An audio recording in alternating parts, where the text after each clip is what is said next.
I can't believe I'm about to say this, but the FA, the Football Association, appears to have done something which most of us would see as common sense. That's about bloody well time, isn't it? But just what am I going on about then? According to this article, it says that the FA bans transgender women from playing women's football. Because yes, obviously, because whether these guys like it or not, they are not women. And therefore, in my opinion, letting them play against women in a women's football match was a bit making a mockery of the whole thing, wasn't it? Especially if they're also allowed to use women's changing rooms, because that might, and don't get me wrong, I'm not trying to say that every transgender person is not a very nice person, though unfortunately, like everyone else out there, some people might not be very nice people, and therefore, if they were allowed to use the changing rooms, that would have been a very big safety concern for all the women on the team. And I'm talking about women without the meat and two veg down there. And let's face it, I mean, up until now, we've gone years, maybe even hundreds of years,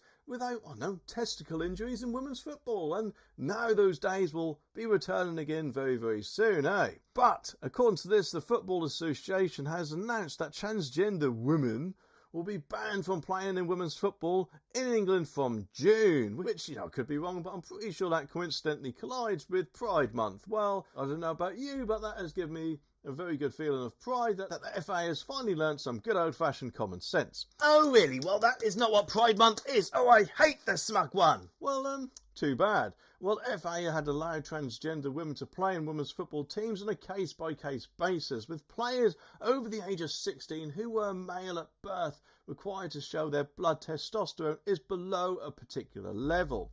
This is another thing, isn't it? Men, us guys, we have testosterone, which women don't, until they get a little bit of testosterone during menopause, as far as I'm aware. However, even then they surely will not have as much as a man, so that could have given those guys a bit of advantage in the first place, when in a men's team they might not have done so well.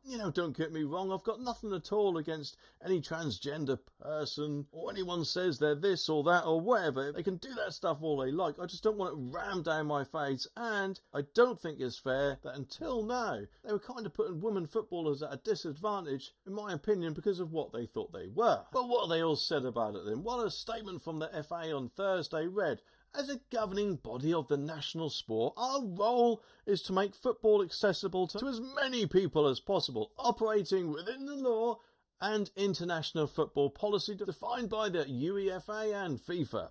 Our current policy, which allows transgender women to participate in women's game, was based on this principle and supported by expert legal advice." Yes, I'm guessing that's their possible excuse. It wasn't our fault, they told us to do it. But anyway, I could be wrong with that. This is a complex subject, and our position has always been that if there is a material change in law, science, or the operation of the policy in grassroots football, then we would review it and change it if necessary. And as such, the Supreme Court's ruling on the 16th of April means that we are changing our policy.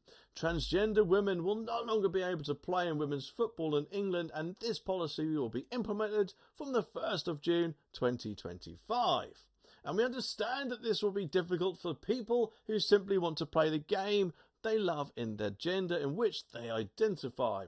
And we are contacting the registered transgender women currently to explain the changes and how they can continue to stay involved in the game. And I could be wrong, but I'm guessing they'd probably say, something like, join the Blokes team, eh? But that's not it, because it's earlier this week the Scottish FA introduced a similar change after it announced that only players who are female at birth will be allowed to play in women's football over the age of 13 in Scotland, and a ban on transgender women in women's sports has also been introduced in athletics, cricket and rugby. It's just a shame, isn't it, that it took so long, or even actually in fact that it took a court case for something like this common sense policy to be implemented.